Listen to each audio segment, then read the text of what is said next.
Students, today's homework is join the letters and make the words.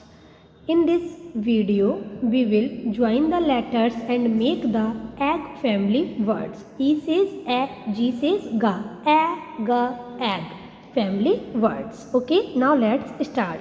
B says ba, E says a, G says ga, ba, ga, bag, ba, ga, bag.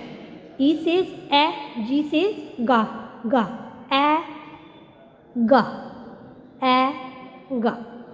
L says la, ga, lag, la, ga, lag. M says ma, ga, mag, ma, sorry यहाँ पर ई हो जाएगा गा, मा गा mag, मा गा mag. P says पा गा पैग, पा गा पैग. की सेज का गा कैग.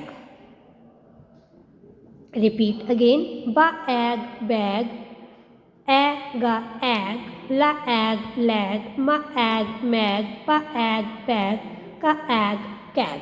स्टूडेंट्स, होमवर्क में आप लोग भी इसी टाइप से जो भी लेटर राइट करेंगे उसका साउंड बोल के राइट करेंगे अच्छे से, ठीक है. जैसे बी का फोनिक साउंड क्या होता है? बा, बा एग बैग. ओके.